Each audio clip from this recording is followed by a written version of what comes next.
आम्ही आलो मुठे पकडायला, पहिल्या पावसाचे मुठे, आणि 4-5 जण आहेत आम्ही, भरपूर मुठे पकडून झालेत.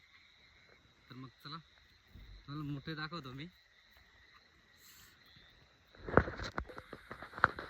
चला मित्रांनो आता सुरुवात करू मुठे पकडायला. इथे एक आहे समोर खेकडा येतो, हा बघा मित्रांनो, हा खेकडा हा आपल्याला नाही घ्यायचा, आपल्याला घ्यायचे फक्त मुठे. चला पण मुठे पकडू. हा बघा एक छोटासा मुठे भेटला आपल्याला, बघा मुठे कसं येतो, तसा पळतो बघा कसा. चला आमचा नाही तर हा हे बघा